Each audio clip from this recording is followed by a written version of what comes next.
Hi students, இப்போ நமக்கு போகிறது பயிற்சி 4.5 தேர்ட் சம். கொஷின் பாருங்கள். மதிப்பு காணுங்கன்னு சொல்லிட்டு 3 சப்டிவிஷனாக கொஷின் கொடுத்துருக்காங்க. ஃபஸ்ட்டு சப்டிவிஷன் வந்து sine inverse into cos into sine inverse into √3/2ன்னு கொடுத்துருக்காங்க.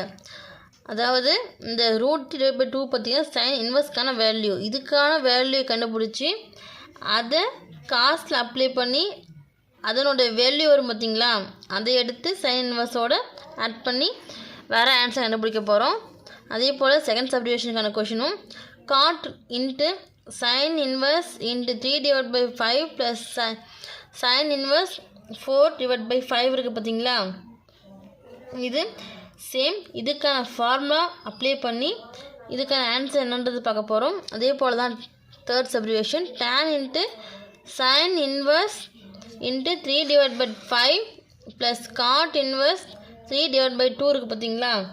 இதுக்கான tan inverse a plus tan inverse b equal tan inverse into a plus b/1 minus ab formula apply பண்ணி இதுக்கான ஆன்சர் கண்டுபிடிக்க போகிறோம். வாங்க பார்க்கலாம். பாருங்கள், இப்போ தேர்ட் சம்மில் ஃபஸ்ட் சப்டிவிஷன். இப்போ என்ன கொடுத்துருக்காங்க கொஷின் நம்ம எடுத்து எழுதியாச்சு. இப்போ இதில் வந்து பார்த்திங்கன்னா ஃபஸ்ட்டு இதனோட வேல்யூ கண்டுபிடிக்க போகிறோம். சரிங்களா. அப்போது sine inverse into cos into sine inverse.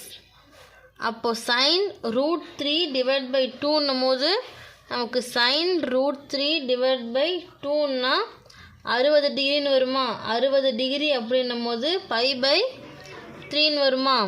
இப்போ இங்கே அப்ளை பண்ணிக்கலாம். அப்ளை பண்ணால் sine inverse into sine into π/3ன்னு வருமா. இப்போ எடுத்து எழுதியாச்சு.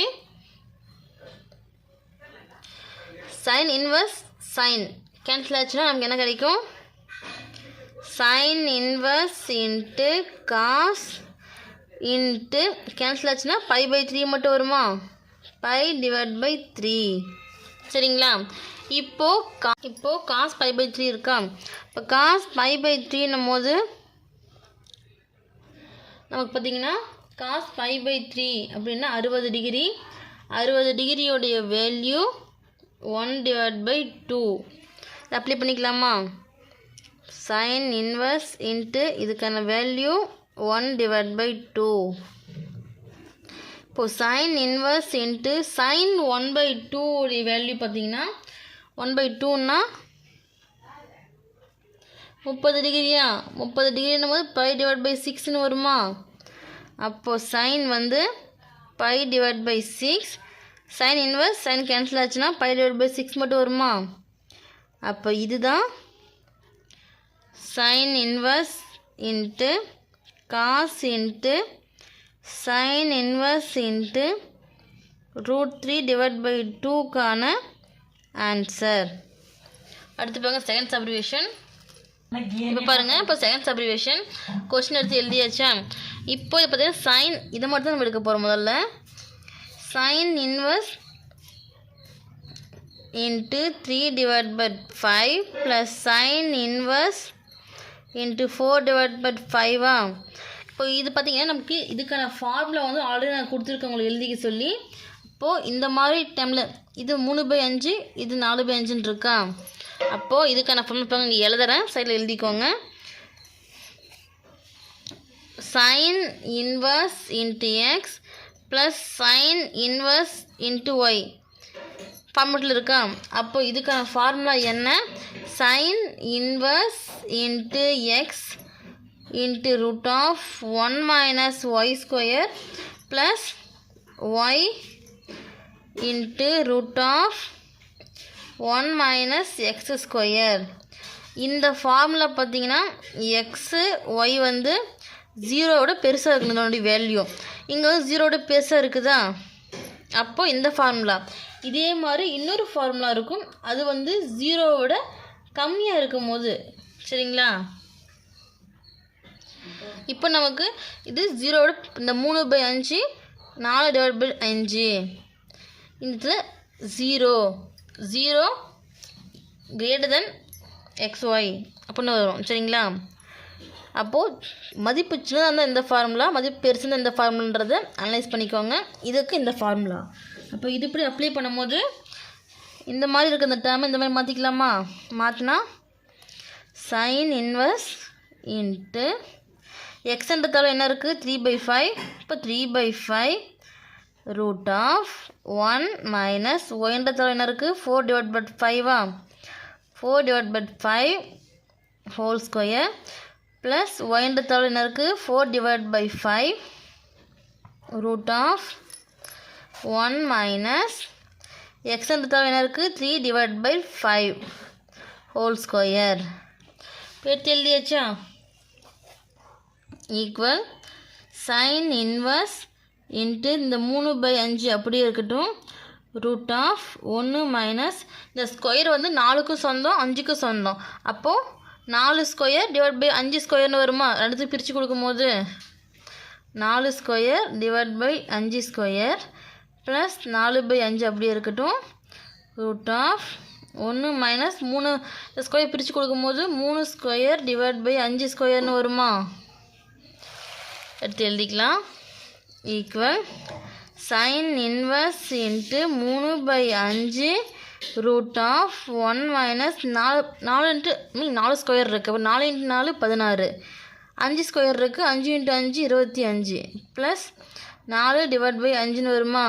ரூட் ஆஃப் 1 மைனஸ் 3 ஸ்கொயர் பண்ணால் 3 × 3 9, 5 ஸ்கொயர் பண்ணால் 5 × 5 25. எடுத்து எழுதியாச்சா? Equal sine inverse into 3/5 root of இதை கிராஸ் மல்டிபிகேஷன் பண்ணுங்க. இதுமே எல்லாம் ஒன்றுக்காக தான் அர்த்தம். 1 × 25 25 மைனஸ் 1 × 16 16 சென்ட்ரல் இருக்கிற மைனஸ் அப்படியே எடுத்து எழுதிக்கிட்டோம். Divide by 1 × 25 25 plus 4 divide by 5 root of இது ஒன்றுக்காக தான் அர்த்தம். 1 × 25 25 மைனஸ் 1 × 9 9 டிவைட் பை 1 × 25 25. எடுத்து எழுதியாச்சா? Equal sine inverse into 3/5 root of 25 இருக்குது மைனஸ் 16 இருக்குது. அப்போ கழிக்கணும். கழிச்சா என்ன வரும் நமக்கு? 25 16 போச்சுன்னா 9 வருமா? 9 டிவைட் பை 25ன்னு வருமா? Plus 4 divide by 5 root of 25 minus 9. இப்போ இதை கழிக்கும் போது என்ன வரும் நமக்கு? 16ன்னு வருமா? 16 டிவைட் பை 25. இப்போ இந்த ரூட் பார்த்தீங்கன்னா சைன் இன்வர்ஸ் இன்ட்டு 3/5. இது எப்படி பிரிக்கலாம்? ரூட்டில் 3 × 3 டிவைட் பை 5 × 5ன்னு பிரிக்கலாமா? 3 × 3 9, 5 × 5 25. அதே போல் இதையும் பிரிக்கலாம். 4 டிவைட் பை 5ன்னும் போது 4 × 4 16, 5 × 5 25. இப்போ இது டேரெக்டாகவே ரூட்லேருந்து வெளியே வரும்போது இங்கே வந்து 3/5ன்னு வரும், 4/5ன்னு வருமா? எடுத்து எழுதிக்கலாம். அப்போது சைன் இன்வர்ஸ் இன்ட்டு 3/5 பெருக்கல்ல தான் இருக்குது இன்ட்டு 3/5 ப்ளஸ் 4/5 இன்ட்டு 4/5. எடுத்து எழுதியாச்சா? இப்போது சைன் இன்வர்ஸ் இது பெருக்கல்ல கட்டணும் அப்படியே பெருக்கலாம். 3 × 3 பெருக்கல்ல தான் இருக்குது. 9 டிவைட் பை 5 × 5 25 ப்ளஸ் 4 × 4 16, 5 × 5 25. அடிமான ஒன்றா இருந்தால் அடுக்கிறது ப்ளஸ் மைனஸ் பண்ணிக்கலாமா? எடுத்து எழுதும் போது 9 ப்ளஸ் 16 டிவைட் பை 25ன்னு வருமா? ஈக்குவல் சைன் இன்வர்ஸ் இன்ட்டு கூட்டணும் 9 16 25 டிவைட் பை 25ன்னு வருமா? அடித்தா 1.